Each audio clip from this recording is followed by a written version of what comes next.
itu gara-gara bucin dan bohong. Hilang akal sehat. Hilang akan sehat. Oke. Assalamualaikum warahmatullahi wabarakatuh. Selamat berjumpa kembali di podcast Ruang Publik. Hari ini saya kedatangan tamu istimewa. Kita akan membahas terkait perempuan dan anak dari berbagai hal ya. Yang saya hadirkan hari ini adalah seorang aktivis perempuan, pejuang hak-hak perempuan dan anak, juga Direktur Taman Jingga. Ibu Ipa, langsung aja, saya gak mau lama-lama Bu. Soalnya kalau ngobrol sama Ibu sebetulnya gak cukup 2 jam. Tapi kita tapi kita kan sekarang lagi musim efisiensi. Yes. Jadi waktu juga kita efisiensi Bu. Kirain anggaran aja. Bu, kegiatan hari ini apa aja Bu kesibukannya? Ya, pendampingan kasus, advokasi, kemudian edukasi untuk tindakan preventif, pencegahan, karena ya harus terus lebih ditingkatkan dan disosialisasikan agar bisa menyeluruh, karena sekarang bukan hanya di kota-kota besar, ke pelosok itu banyak sekali terjadi kasus-kasus. Tapi Taman Jingga itu memang konsen hanya di wilayah itu atau ada hal-hal lain juga Bu yang diurusi gitu? Iya. Secara kelembagaan kan Taman Jingga adalah lembaga non-profit yang fokus pada isu anak dan perempuan untuk edukasi, pencegahan, perlindungan hak-hak anak dan perempuan, kemudian advokasi pendampingan kasus-kasus anak dan perempuan di mana yang terkait permasalahan-permasalahan anak dan perempuan yang mencakup di dalamnya seperti itu. Jadi selama ini kami di Taman Jingga ada beberapa tim untuk tindakan preventif, untuk pencegahan, sosialisasi, kampanye, kemudian flash mob, podcast seperti ini gitu, diundang narasumber, seminar dan sebagainya. Juga pendampingan itu kan ada pendampingan secara hukum. Di sini juga saya tuh ditemenin oleh advokat Taman Jingga. Alhamdulillah kita udah ada sekitar 10 relawan advokat Taman Jingga. Kemudian pendampingan secara psikologis di mana ketika ada korban-korban yang terdampak dari kasus anak dan perempuan ini, kita dampingi setelah di asesmen, didiagnosa seperti apa kesehatan fisiknya, kesehatan mentalnya, yang paling banyak kan kesehatan mental, sehingga kita dampingi dan kita ada relawan juga psikolog dan hipnoterapi untuk melakukan konseling gitu, dan juga sampai pemulihan baik itu fisik dan mental. Kemudian psikososial, pendampingan psikososial di masyarakat, karena ketika ada yang namanya kasus yang terdampak bukan masalah hukum dan mental saja. Masyarakat di sekitarnya, keluarga terdekat, kadang ikut traumanya. Iya, dan ada terjadi konflik sosial. Konflik sosial. Kadang ada RT RW sekitar lingkungan itu ada yang gak aware gitu, dan malah korban ini setelah jatuh tertimpa tangga, luka tutuhnya. Benar gitu. Kalau secara wilayah gerilya, bukan gerilya ya, wilayah pergerakan lah. Taman Jingga ini konsen di Tasikmalaya aja atau juga ke daerah lain Bu? Pada awalnya kita memang Tasikraya, kota dan kabupaten Tasikmalaya, tapi seiring berjalannya waktu ternyata ada pengaduan dari Ciamis gitu ya, ada pengaduan dari Garut karena kita lembaga NGO itu terbuka selama memang kita bisa menjangkaunya seperti itu. Oke Bu, kita masuk ke ini nih, yang paling penting kan sekarang dilihat-lihat ya, per tahun ini aja ya cukup marak lah kekerasan yang terjadi terhadap perempuan dan anak. Kalau Ibu sendiri mungkin ada kacamata tertentu lah melihat hal itu Bu, terutama di wilayah Tasikmalaya seperti apa Bu? Iya, kita juga splash ya, gimana sedih dengan peningkatan yang lonjakan yang begitu tinggi, karena ini juga isu nasional. Tapi ini lonjakannya jauh tuh Bu, gejlok tuh gitu dari tahun-tahun sebelumnya. Gejlok sampai sekarang. Termasuk yang cepat lonjakannya dan yang tidak terduga itu. Kalau dulu yang diprediksi di tempat-tempat yang aman untuk anak dan perempuan, ternyata itu malah tak terduga kan. Seperti yang diberitakan viral, ada yang di rumah sakit, bahkan di kota Tasikmalaya sendiri atau di kabupaten, kita juga dihebohkan dengan pemberitaan di lingkungan pendidikan, di lingkungan pesantren, ya itu kan tidak terduga. Biasanya di tempat-tempat umum, di fasilitas umum, di kendaraan, di kereta api atau di terminal gitu. Ternyata sekarang nggak seperti itu. Dan susah untuk dilihat mungkin ya Bu ya. Ya, dan ya itu dia. karena di awal disangka aman, ya tidak ada preventifnya. Tapi sekarang mungkin setelah terjadi seperti ini ternyata bukan tidak ada tempat yang aman, ya kita harus meningkatkan kewaspadaan dan untuk lebih. Berarti dalam arti lain pengawasan ataupun edukasi itu harus tetap ada. Justru di lingkungan yang dianggap aman gitu. Harus lebih dimasifkan. Karena ternyata oknumnya lebih banyak yang disangka harusnya mengayomi. Contoh oknum dokter, oknum ulama, oknum ustadz, oknum guru gitu ya. Dan oknum-oknum lainnya gitu, itu yang seharusnya kan mengayomi malah jadi pelaku. Memang harus lebih masif pengawasan dan gini, kalau penanganan kan udah pasti. Maksudnya mau nggak mau orang sakit tuh harus ditangani, orang yang jadi korban tuh harus ditangani, baik itu pendampingan hukum, pendampingan psikologis dan juga psikososial. Tapi yang sering terlupakan oleh masyarakat itu adalah preventifnya, pencegahannya, sehingga ketika pencegahannya lebih masif gitu dan masyarakat kan awam hukum, awam psikologis, sehingga banyak sekali masyarakat yang menganggap nggak penting dan juga apa sih gitu. Nah itu maksudnya gini, ketika misalkan Taman Jingga bergerak dengan bentuk sosialisasi atau edukasi, maksudnya sok didarengekeun tara sih gitu, atau setidaknya suka gak sih dia dikasih pemahaman gitu atau abai gitu Bu? Ini kan challenge dari Allah. Jadi itulah tantangannya ya, kita mendirikan lembaga pegiat advokasi, disitulah seninya gitu. Ketika kita melakukan usaha untuk mengedukasi masyarakat yang dimana ini kan budaya literasi juga. Ini berkaitan dimana pemahaman di masyarakatnya dangkal, awam.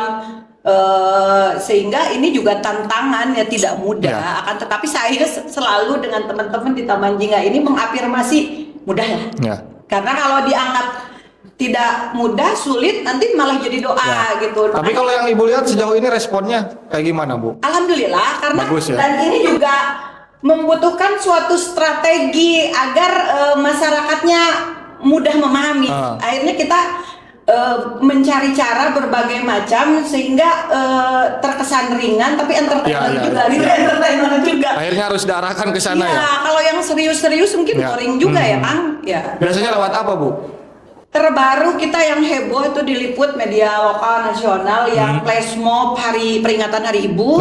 Kita petasan perempuan Tasikmalaya anti kekerasan di Dadaha di Taman Kota. Kita juga waktu itu koalisi peduli anak itu juga. Jadi lebih langsung menyentuh masyarakat. Kita mengedukasi dan dengan semboyan dan juga kita ngasih itu selebaran gitu. Oke Bu, kalau jenis-jenis kekerasan nih Bu, karena kan sangkaan orang saat ini yang namanya kekerasan itu hanya fisik, mungkin ada yang lain. Itu dia.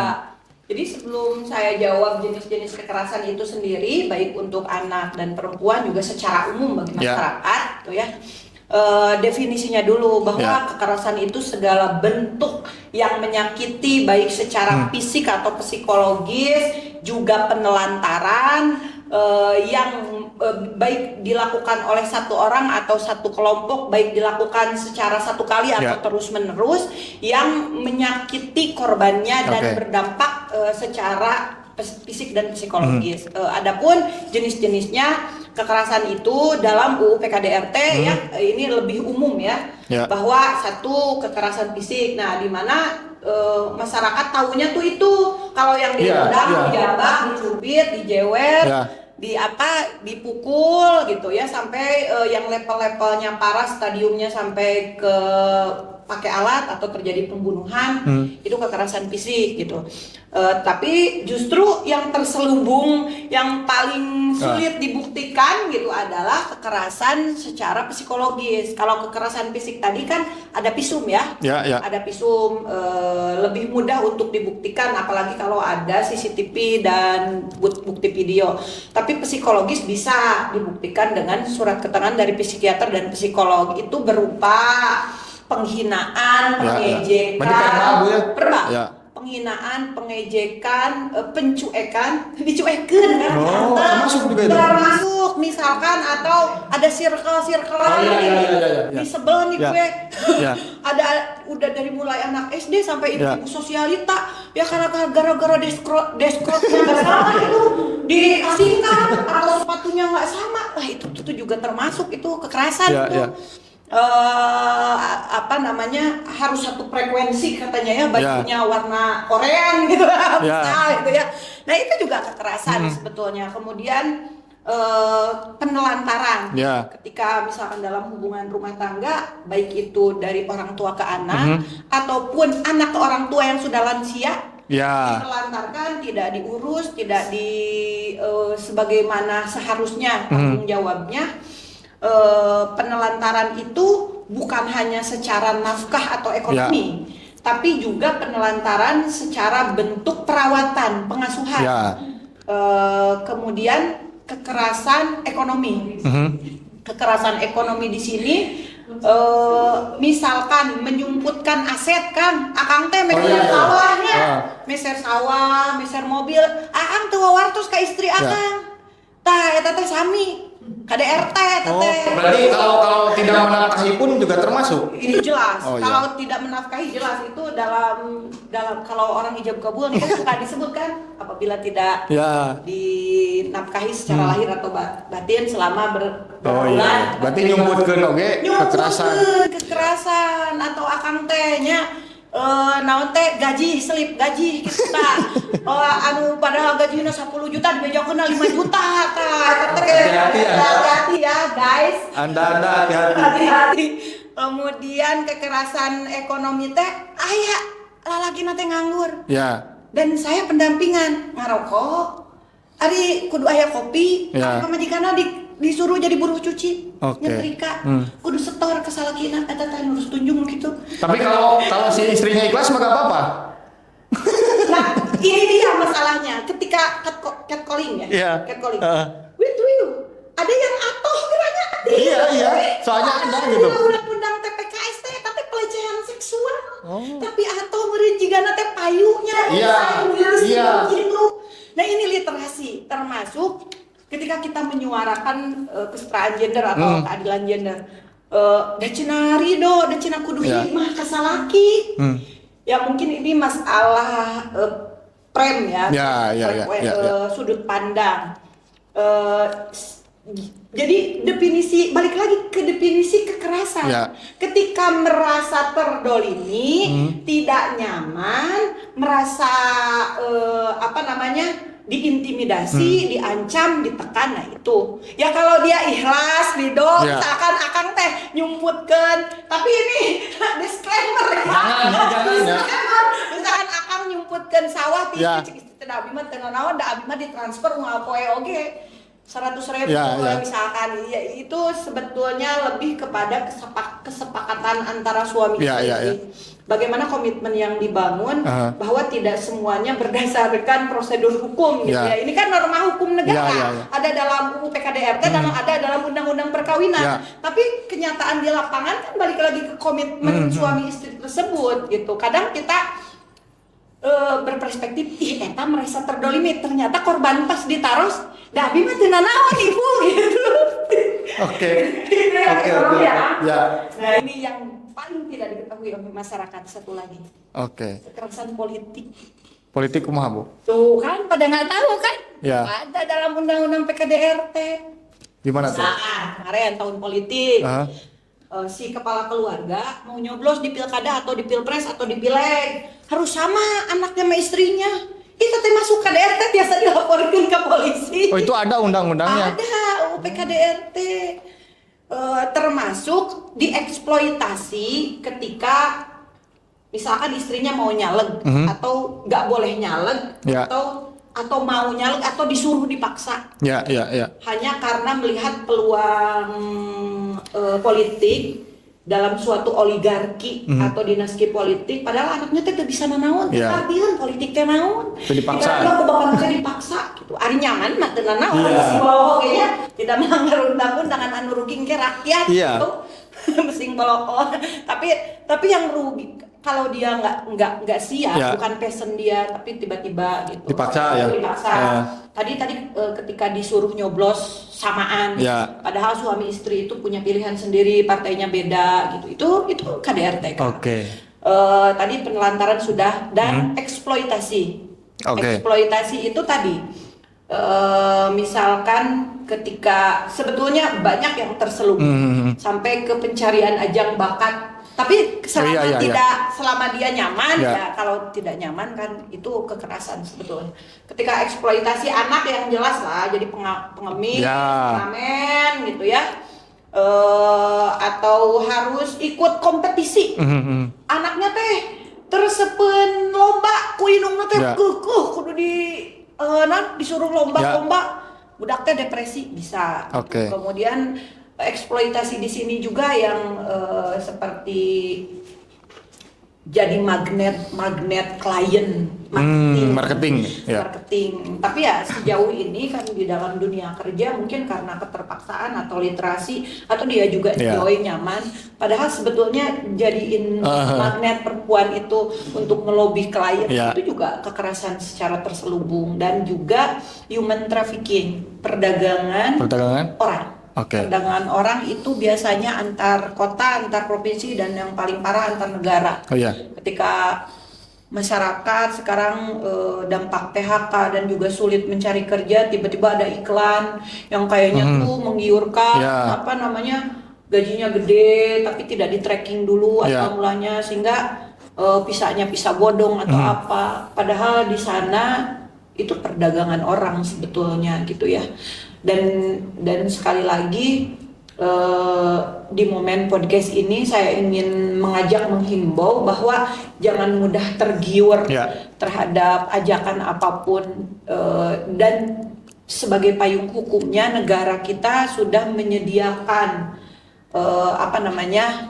banyak regulasi undang-undang yang menjadi payung hukum, jadi jangan takut untuk speak up, untuk melapor, karena Anda tidak sendirian. Ada banyak lembaga yang bisa membantu pemerintah yang juga seharusnya dan juga kewajiban bersama masyarakat sesuai dalam Undang-Undang Perlindungan Anak juga sudah jelas bahwa yang bertanggung jawab terhadap anak itu sendiri selain keluarga, orang tua, adalah pemerintah dan masyarakat. Kalau undang-undangnya Bu, apa aja tuh Bu? Iya, karena isunya ini adalah isu anak dan perempuan, bahwa negara sudah memberikan payung hukum regulasi terhadap masyarakat, sehingga ketika untuk pemulihan korban, untuk pendampingan ketika terjadi, juga termasuk preventif untuk pencegahan, ada undang-undangnya. Satu, Undang-Undang Perlindungan Anak nomor 35 tahun 2014. Di situ dari mulai pencegahan, pendampingan, pemulihan, sudah ada hak-haknya korban, juga sanksi bagi pelaku. Kemudian yang terbaru yang masih hangat, UU TPKS nomor 12 tahun 2002. Di situ lebih detail lagi setiap tindakan kekerasan terhadap perempuan, di dalamnya juga ada anak tapi lebih khusus ke perempuannya, bahwa di situ diatur bagaimana penanganannya, bagaimana hak-haknya, pemulihannya, sampai sanksi hukumnya bagi para pelaku. Kemudian Undang-Undang PKDRT nomor 23 tahun 2004, ini khusus di internal keluarga. Apabila terjadi kekerasan dalam rumah tangga, yang sejauh ini masyarakat tahunya korbannya perempuan, padahal bisa korbannya siapa saja di internal keluarga dan pelakunya adalah keluarga itu sendiri. Di situ juga sama penanganan, pemulihan, dan juga sanksi bagi pelaku. Kemudian yang terakhir adalah Undang-Undang nomor 39 tahun 199 tentang hak asasi manusia, di mana undang-undang tersebut melindungi hak asasi manusia, di dalamnya ada anak, perempuan, disabilitas, dan sebagainya. Karena yang terdampak biasanya ya Kang ya, itu adalah anak, perempuan, dan disabilitas, juga lansia. Itu disebut kaum rentan. Kaum rentan adalah objek biasanya yang menjadi rata-rata korban, baik itu korban kekerasan fisik, kekerasan seksual, kekerasan psikologis, ekonomi itu adalah kaum rentan. Ya. Jadi puntennya Akang Mas Hanis kaum rentan. Oh iya, alhamdulillah, alhamdulillah. Tapi ini juga satu hal ya. Ya. Ini diafirmasi dalam pola asuh seolah-olah perempuan lemah kan, sehingga menjadi objek kekerasan dan Ya. kaum rentan. Lansia menjadi kaum rentan masuk akal, betul nggak? Ya. Anak-anak Ya. menjadi kaum rentan masuk akal, betul nggak? Kemudian disabilitas menjadi kaum rentan masuk akal nggak? Ya. Tapi kalau perempuan bagi saya sebetulnya karena afirmasi pola asuh dan bagaimana perempuan memanage dirinya sendiri. Sebetulnya saya ingin menghilangkan perempuan dari kaum rentan ketika sejak awal pola asuhnya sama. Misalkan perempuan diajarin untuk taekwondo misalkan, bela diri. Kemudian dia tidak usah diantar-antar, nggak usah lebay, harus dibonceng misalnya, harus dianterin. Walaupun karena kita sebagai muslim mayoritas ada yang memang harus didampingi oleh mahram. Tapi di zaman ini bagi saya ya, perempuan harus strong, harus bisa membela dirinya sendiri sehingga tidak ada terjadi ketergantungan. Kalau anak ketergantungan ke orang tua wajar. Kalau lansia ketergantungan kepada anaknya wajar. Disabilitas ketergantungan kepada orang lain wajar. Tapi perempuan sebetulnya harus bisa melindungi dirinya sendiri. Itu saja sih pesennya. Jadi bucin boleh, boloho jangan. Itu dia pesannya. Bucin boleh, boloho jangan, karena korban perempuan itu gara-gara bucin dan boloho gitu. Hilang akal sehat. Hilang akan sehat. Sip. Gitu. Kalau motif ini Bu, biasanya yang paling marak lah, motif kekerasan terhadap perempuan dan anak itu apa Bu? Ini sebetulnya akar permasalahannya pola asuh. Pola asuh. Ekonomi kumaha Bu ngarep? Betul. Ekonomi ya, kemiskinan kan. Kemudian ketika pola asuh di keluarganya banyak yang salah kaprah dan tidak mementingkan konsep, padahal sudah jelas Ali bin Abi Thalib mengatakan didiklah anakmu sesuai zaman, apalagi di era teknologi informasi sekarang ini begitu maraknya, dan itu juga motif akibat dari konten-konten yang tidak sehat, yang tidak mendidik sehingga tidak difilter. Dan juga konten-konten pornografi, porno aksi diakses, menjadikan seseorang menjadi pelaku dan juga menjadi korban. Kemudian pola asuh di sini ketika tidak diimbangi dengan literasi dan juga strategi dari para orang tua untuk menyiasati perkembangan zaman, ini juga sangat berat ketika ngageleyeung we Sunda nama gitu jadi kieu nya. Nonteng di asuh teh da cekolotna zaman baheula kitu we gitu turun metodenya gitu, padahal butuh sekali strategi dari para orang tua, utamanya pengasuhan remaja di mana hormonnya sedang masa peralihan dan dia butuh validasi, butuh eksistensi, sehingga para orang tua harus paham dari sisi psikologis bagaimana menyiasati anak-anak remaja ini yang bisa jadi pelaku, bisa jadi korban gitu. Karena korban di lapangan juga ternyata yang tengki jiwanya kosong, yang kurang stabil, yang tidak stabil bahkan. Pelaku korban yang kami temukan di lapangan di Taman Jingga itu rata-rata kenapa dia jadi pelaku? Karena ada trauma masa lalu. Laki-laki itu Bu? Laki perempuan. Kalau laki-laki pelaku otomatis ketika trauma masa lalu pernah dia jadi korban sodomi misalnya. Kemudian dia pernah melihat ayah ibunya bertengkar, jadi terjadi kasus KDRT. Kemudian di masa yang akan datang 20 tahun kemudian ketika dia berumah tangga, dia bisa menjadi pelaku dan juga bisa menjadi korban. Jadi mata rantai yang tidak terputus. Ini yang jadi problem yang sangat berat sebetulnya. Kemudian ketika motif ekonomi kemiskinan, ketika kemiskinan ini menjadikan percekcokan sehingga bisa jadi terjadi kekerasan akibat kemiskinan. Tadi udah jelas kalau masalah literasi keilmuan ketidaksiapan ilmu, ketidaksiapan mental, bagaimana di zaman ini menyiasati problematika kehidupan sehingga hiburannya kalau bagi pelaku yang tidak bisa menguasai emosi ya jadi pelaku kekerasan gitu. Kalau sebaliknya Bu, misalkan si pelaku teh perempuan ke laki-laki. Ini kan motifnya beda lagi kalau perempuan. Ya, motif ekonomi dan emosi mental. Ketika dia misalkan jadi pelaku KDRT, yang sering terjadi ini perempuan adalah melakukan hal verbal, ada juga yang fisik gitu. Selama ini kan memang yang terdampak adalah perempuan itu sendiri, tapi ada juga perempuan yang jadi pelaku yang korbannya laki-laki dan memang kami juga pernah mendampingi gitu. Tapi gak banyak mungkin Bu? Ya jauh lebih banyak yang korbannya perempuan, pelakunya laki-laki, tapi ada lah yang perempuan sebaliknya seperti itu. Oke, kalau temuan terparah Bu, ada gak? Temuan terparah, jadi gini, yang miris ya kita sedih gitu. Walaupun nggak satu sih sebetulnya, tapi ini bisa saja subjektif. Cuma ketika yang saya temukan ketika ada seorang anak yang tunagrahita. Apa itu Bu? Tunagrahita itu anak istimewa lah ya. Oh iya. Anak istimewa, terus digagahi oleh ayah tiri. Oke. Dan hamil. Ya dia aja speech delay, dia aja tunagrahita. Dia aja tidak berdaya untuk mengurus dirinya sendiri. Baca tulis aja nggak bisa, ngomong aja nggak jelas. Hamil, harus ngurus anak. Berarti kalau persoalan pencabulan, apakah itu faktor spiritualitasnya saja atau ada faktor-faktor lain juga? Nah ini yang menarik. Kenapa kemarin yang heboh ada di rumah sakit dokter ada seorang bukan wakil rektor, guru besar, seorang profesor di UGM ya. Apalah udah orang sudah pada tahu udah tahu gitu ya. Intinya apa?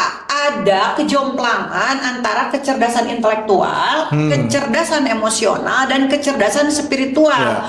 Dan ini juga dari pola asuh juga. Seimbang gitu ya. Seimbang, rata-rata orang tua itu terobsesi agar anaknya itu cerdas dari sisi intelektual dengan kecerdasan akademik, sehingga anak di pressure itu untuk mendapatkan ranking yang bagus gitu, atau dengan lomba-lomba. Itu sih tidak salah ya, bukan berarti nggak boleh gitu. Hanya saja dilupakan kecerdasan mengelola emosi. Bagaimana memvalidasi perasaan sedih, bahagia, kecewa. Kali ini ada anak kecil nangis, jangan nangis. Padahal boleh. Apakah anak boleh mengungkapkan rasa keberatannya? Boleh dong. Dan itu terjadi berulang-ulang sehingga anak menjadi tantrum. Kalau dilarang, tapi ditenona gitu. Dan ini adalah kecerdasan emosi yang memang butuh pemahaman literasi orang tua juga untuk memvalidasi dan mengelola manajemen konflik. Berarti lagi-lagi ini di rumah kan ya? Di rumah. Dan yang ketiga adalah kecerdasan spiritual. Ini berhubungan dengan religi, berhubungan dengan faktor yang di atas gitu. Tapi ternyata kok ada orang yang diekspektasikan secara kecerdasan spiritual cerdas menjadi pelaku. Berarti kecerdasan intelektualnya dan kecerdasan emosionalnya kan kurang gitu.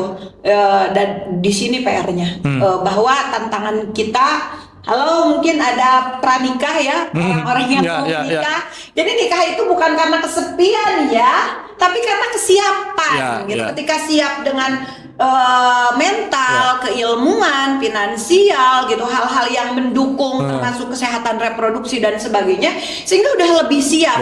Dan nanti imbasnya kan ada anak. Tapi sekarang itu masih diabaikan kan? Iya. Karena orang-orang tuh habitnya malah apa? Euforianya. Bagaimana mempersiapkan make up, resepsi, gedung, catering, pre-wed. Jarang orang menyiapkan keilmuan untuk nikah. Ya ini aku suka gemes nih kalau ngomong ini. Beneran. Karena imbasnya itu 10 tahun yang akan datang dia bisa jadi teladan role model buat anak-anaknya. Makanya sering jadi pelaku dan pelecehan gitu dalam setiap masalah kekerasan. Akhirnya kan pada kekuatan berumah tangga imbasnya. Setelah itu juga terutama sih pada mental itu. Lalu juga mungkin dampak psikologis yang paling nyata Bu, yang dirasakan oleh korban itu apa biasanya? Nah ini dia. Kemarin juga heboh kan ketika Kemenkes dengan komisi di DPR RI membahas terdampak gitu ya. Dan ini menjadi isu nasional ketika korban kekerasan seksual itu sudah pasti secara mental dia merasa insecure gitu kan, merasa ada yang kurang, ada yang direnggut dari jiwanya, separuh jiwanya, kemudian dia menjadi mengurung diri, tidak takut bersosialisasi, malu dan sebagainya. Padahal dia berhak untuk meneruskan masa depannya, dan yang sering dilupakan oleh masyarakat. Nah, ketika kode etiknya itu kan harus di privacy tapi seringkali malah jadi tersebar.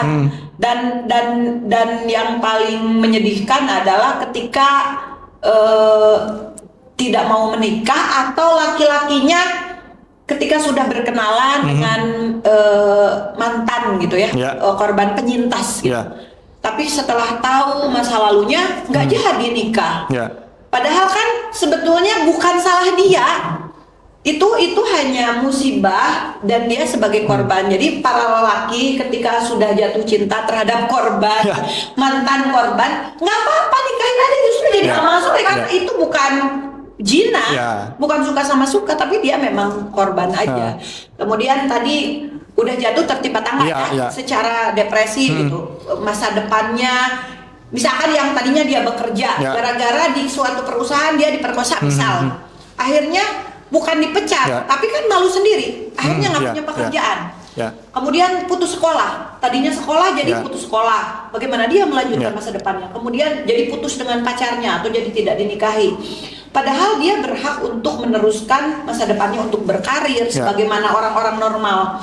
Nah, makanya ini lagi-lagi jangan cuma mikirin diri sendiri. Dan saya juga mau mengedukasi ini dalam podcast ini, yang terdampak juga keluarga besar. Keluarga besar dari si korban dan juga si pelaku. Karena sudah viral di era teknologi informasi, dia tidak melakukan, misalkan pelaku perselingkuhan. Lah Pak Hiro, anaknya jadi tahu bapaknya tukang selingkuh, emaknya jadi pelakor gitu kan. Terus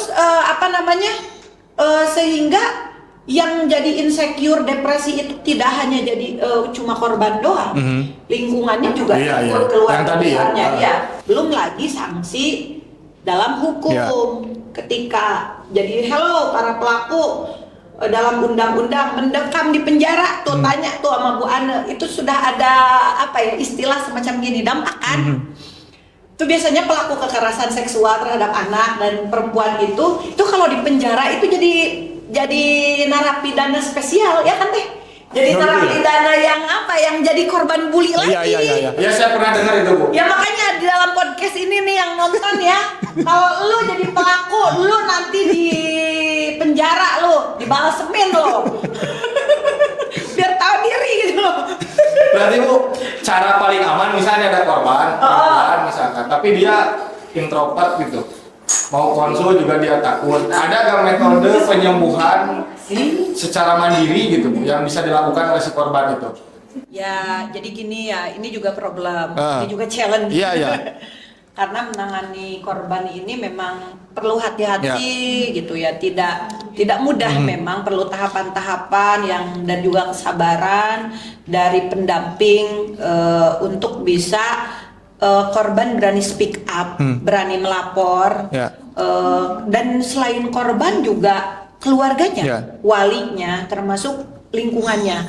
Karena pernah juga terjadi pengalaman yang menggelikan di kami di Taman Jingga gitu, ketika di lapangan kita udah mau tolong nih, mau bantu korban lapor, tapi keluarganya gengsi, nggak mau, katanya kalau udah dilaporin nanti kok anaknya korban kekerasan seksual. Bahkan kita pernah dimaki-maki di suatu RT RW tertentu, jadi Pak RT Pak RW-nya nggak aware gitu, jadi berpikirnya nanti Bu malah kampung kita malah jadi tercemar namanya. Ya, dampak yang tadi ya. Iya, padahal kan itu adalah di luar kendali kita. Inilah perspektif yang sering salah kaprah di masyarakat, bahwa seharusnya yang jadi korban ini di support system untuk berani melapor, bukannya malah dilarang melapor hanya karena egosentris bahwa kampungnya kan bukan salah sekampung gitu ya, tapi karena memang ini suatu musibah gitu. Kalaupun ada yang salah mungkin pengawasan, kalau korbannya anak adalah pengawasan orang tua gitu.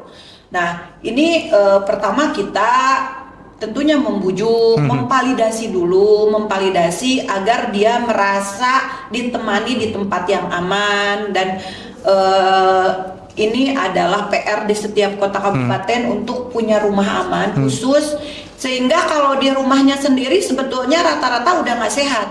Kalau dia misalkan terdampak, apalagi pelakunya adalah orang terdekat, pamannya, tetangganya gitu. Iya. Ya sejauh ini memang Taman Jingga memang belum punya rumah aman, tapi kita adalah tempat yang untuk menjadi transit, untuk mengamankan sambil mengasesmen, memvalidasi perasaannya. Setelah dia tenang, kita edukasi, kan berarti trauma healingnya dulu. Trauma healing setelah, dan ini juga kejar-kejaran sebenarnya Kang, karena kan kalau telat juga visum, itu hasil visumnya biar valid itu ini problem banget. Oh, udah waktu gitu ya? Iya, beda hasilnya. Visum yang cepat sama visum yang lama. Tapi di satu sisi kita kan harus ngebujuk dulu. Harus dan prosedur pelaporan ini juga menguras energi, tenaga, pikiran, emosi juga, karena masyarakat kan awam hukum. Udah korban teh terdampaknya lihat kantor polisi teh horor gitu loh. Pasti kesana teh gitu. Iya, dan ini ladang amal. Ladang amal bagi para pegiat di lapangan untuk pendampingan tersebut, sehingga bagaimana tenang dulu, setelah tenang siap untuk melapor, kita bantu, kita dampingi, dan merasa di tempat yang aman, nggak mau terhakimi, dan jangan sampai viral sih sebetulnya. Viral itu sebetulnya di luar kendali kita. Terus di Taman Jingga sebetulnya kebanyakan yang nggak viral gitu. Berarti apakah dalam arti lain juga Bu, gini, misalkan ada korban nih, lalu tanpa dia tidak memiliki literasinya, nggak paham lah intinya, lalu karena dia bingung harus lapor kemana, akhirnya di video lah, lalu diupload gitu. Apakah itu langkah yang salah juga? Nah, ini yang salah ketika tidak di blur. Si korbannya, kalau aku mah bodoh amat lah, mau tahu se-Indonesia juga gitu ya. Nah, ini ketika korban tiba-tiba ini juga terjadi, ada percakapan curhat, ini bingung di suatu, oke lah, saya tidak menyebutkan tempat ya, tapi ada bidan yang mendapatkan laporan dari orang tua korban, anaknya sakit pipis. Karena dia juga nggak paham, mungkin ini kurang sosialisasi dari pemerintah juga dari kita semua gitu ya, ini tanggung jawab kita. Ini gimana setelah dicek oleh bidan tersebut ternyata selaput darahnya robek. Nah, dia kebingungan lapor, akhirnya dia curhat ke temennya screenshot dan di share di grup-grup WA kan, itu malahan si identitas korban atau RT RW tersebut malah tidak terjaga sebetulnya. Padahal pemerintah ada layanan untuk level nasional kan, ada SAPA ya.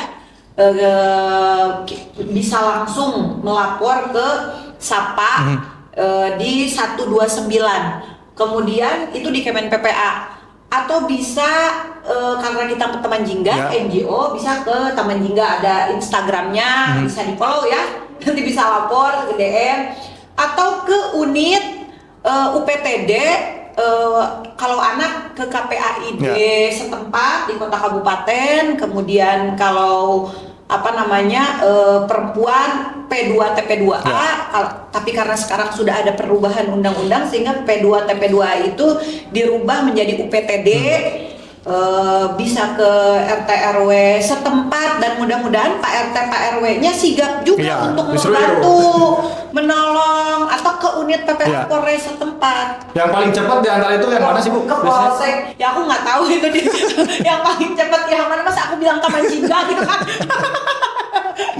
Ya intinya gini lah, jangan terjadi normalisasi. Maksudnya mau KDRT jangan menganggap itu remeh, cuma ditampar doang atau cuma dibully doang gitu ya. Dan yang paling lucu juga, tapi ini ilmiah ya, sesuai undang-undang, ketika kita membutuhkan bukti video, itu kan juga menguatkan sebetulnya persidangan kan. Tapi di sisi yang lain orang panik boro-boro video kan, bener gak sih? Orang panik boro-boro video gitu. Ya, tapi itu situasional sebetulnya. Cuma ketika ada korban, cerita ke orang terdekat yang bisa dipercaya, atau cerita ke lembaga. Sekarang insya Allah di lembaga-lembaga kalau memviralkan, tutup di blur dulu wajah korbannya. Karena memang sih kalau viral biasanya penanganannya lebih cepat gitu ya. Ya, karena itu no viral no justice kan. Kalau nggak viral itu tahapannya ya, aku nggak mau lah, skip lah ya maksudnya. Intinya tapi ternyata kenyataannya di lapangan. Iya, memang begitu realitanya. Tapi enggak, kalau di Taman Jingga setiap yang lapor ya kita akomodir. Nah, terkait mekanismenya, misalkan laporannya ke Taman Jingga gimana sih? Kalau Taman Jingga sendiri ya, lapor bisa lewat chat WA, DM, telepon gitu. Nanti kita asesmen untuk mengumpulkan bukti betul dan tidaknya. Takutnya hoax, takutnya fitnah. Itu karena juga bisa terjadi seperti itu. Kemudian setelah di asesmen kita mendiagnosa ini penanganan yang harus didahulukan yaitu, tapi selagi bisa bersama-sama untuk pendampingan hukumnya kita ada lawyer gitu. Kemudian pendampingan psikologisnya kita ada psikolog dan hipnoterapi atau dikonseling oleh yang bertugas. Kemudian psikososialnya ke masyarakat, ada juga tim yang bertugas, sehingga ini bisa bersinergi dan dilakukan. Intinya mah apa? Keluarga jangan merasa malu, karena si korban itu sudah merasa sangat terpuruk, sehingga butuh support system terutama dari keluarga itu sendiri. Kalau kita kan di luar ketika ada laporan, karena yang terjadi itu yang toksik keluarganya justru. Karena misalkan kalau pelakunya orang terdekat, contoh ayah tiri, atau malah misalkan ibunya nggak percaya ke si korban, malah percaya ke si pelaku, atau pamannya, kakeknya, ini malu. Nah itu problemnya justru, karena penegakan harus dilakukan, termasuk yang KDRT ya, itu terjadi normalisasi ketika lah bu, engke oge tos cekcok teh dah kitu deui cenah. Dan nanaonan dilaporkan minimal, mungkin nggak dilaporin ke polisi tapi diedukasi, dimediasi sehingga tidak terjadi normalisasi. Kalau terjadi normalisasi, yang paling bahaya apa? Ada anak. Itu juga. Anak melihat kejadian itu dan anak menganggap itu biasa, sehingga dia bisa membuli temennya di luar, bisa menjadi pelaku kekerasan, dan dia juga bisa menjadi korban. Lihat ibunya biasa diperlakukan begitu biasa aja, sehingga dia juga ketika digituin sama temennya atau sama pacarnya atau nanti nikah, dia nerimo aja seolah-olah nah ini ada budaya patriarki yang sangat kental ini berkaitan. Gara-gara pola asuh seolah-olah laki-laki itu superhero, seolah laki-laki itu pemegang kebijakan, seolah laki-laki itu yang tidak boleh dibantah.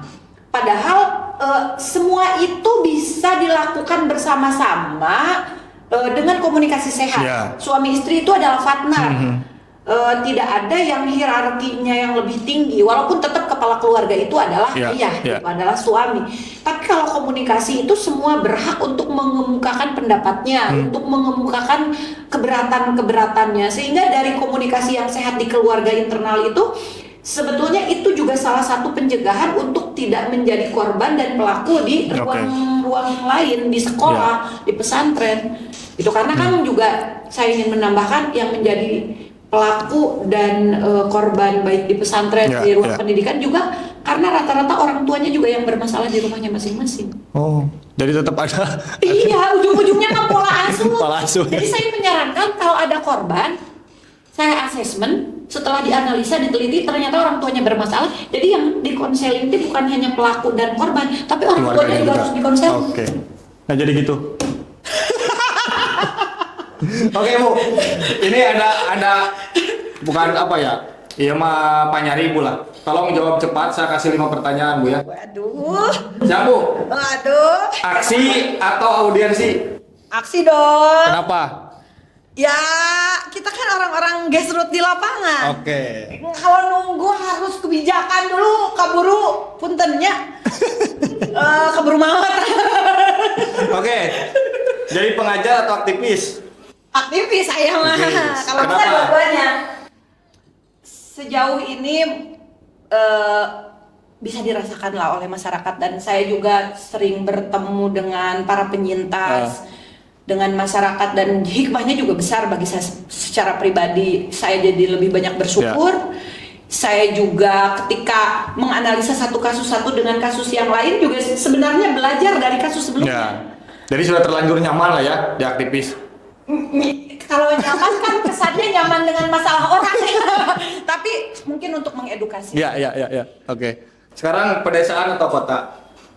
Desa. Kenapa, Bu? Walaupun kalau untuk dari sisi kasus sebetulnya sama aja. Tapi kalau desa lebih awam secara literasi. Walaupun dampak secara teknologi informasi sebetulnya sama. Tidak ada alasan lagi orang desa tidak berinternet sebetulnya. Tapi di pedalaman kita kalau pendampingan yang lampunya masih ini masih galituk. Desa lagi. Ini harusnya relate kalau beli desa. Bakso atau sate? Bakso. Boleh ceritakeun nya aku eta mah. Terakhir Bu, bubur diaduk atau tidak? Karena ini penting. Tidak diaduk, tidak. Kenapa? Masa saya harus bilang jijik nanti orang yang suka. Itu selera aja lah ya. Ya, estetika. Kalau buat saya estetika Bu. Ya, asal lebar mesti. Estetika lah ya. Asal lebar. Rapi-rapi gitu, tiba-tiba dihancurin. Oke, Bu Ipa, terima kasih sekali. Sebenarnya masih banyak yang harus kita bahas. Karena saya juga baru 10 menit. Sebetulnya kita bisa panjang, cuman kasihan editor. Oke, terima kasih Bu Ipa, sukses. Sehat selalu. Terima kasih pemirsa semuanya yang ada di podcast Peran Publik. Kita ketemu lagi hari besok ya, atau hari-hari seterusnya. Assalamualaikum warahmatullahi wabarakatuh. Waalaikumsalam warahmatullahi wabarakatuh.